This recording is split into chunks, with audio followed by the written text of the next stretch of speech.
जय विष्णु भगवान। बैसाख स्नान की कहानी यानी बांदरी वाली कहानी। एक समय की बात है, एक राजा बैसाख के महीने में रोज सुबह ब्रह्म मुहूर्त में गंगा स्नान करने जाता था। राजा का नियम था कि उससे पहले कोई गंगा में स्नान नहीं करे, लेकिन उसी घाट के किनारे एक पेड़ पर एक बांदरिया रहती थी। वह अपने पिछले जन्म के कर्मों के कारण बांदरी बनी थी, लेकिन उसे पिछला जन्म भी आता और फिर भगवान विष्णु की भगत थी। राजा के आने से पहले ही वह बांदरी रोज गंगा जी में डुबकी लगाकर वापस पेड़ पर चढ़ जाती और राजा जब भी आता उसे घाट कीला और पानी हिलता हुआ मिलता था।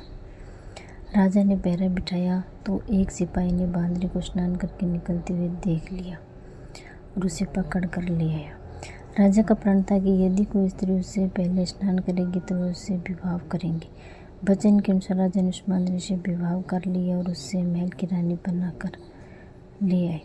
बैसाख स्नान के पुण्य से बांदरी गर्भवती हुई। राजा की अन्य रानियां बांदरी से ईर्ष्या करने लगी। जब संतान के जन्म का समय आया तो राजा ने बांदरी को एक घंटी दी और कहा कि दर्द होने पर इसे बजाना, लेकिन रानियों ने छल किया और बांदरी की आंखों में पट्टी बांधी। जब बांदरी ने एक सुंदर पुत्र को जन्म दिया तो रानियों ने उसे बच्चे को उठाकर पत्थर का टुकड़ा रख दिया। बच्चे को धासी के जरिए फेंकवा दिया गया और राजा को बताया गया कि बांदरी ने पत्थर को जन्म दिया से राजा बहुत दुखी हुआ और वह बच्चा जो बाहर फेंकवाया गया था उसे एक कुमार अपने घर पर ले गया और उसने पालन पोषण किया। जब वह बड़ा हुआ तो वह राजा के महल के पास आया।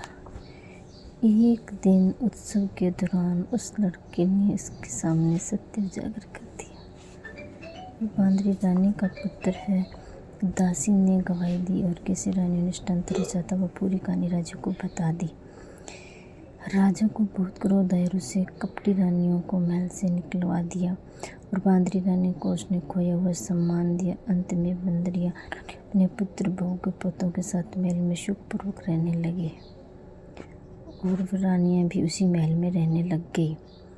दादी माँ की ये सीख है कि हे भगवान विष्णु, जैसी कृपा आपने उस बांदरी पर करी वैसी सब पर करना। कहने सुनने और ओंकार भरने वालों सब पर करना। जय विष्णु भगवान की जय।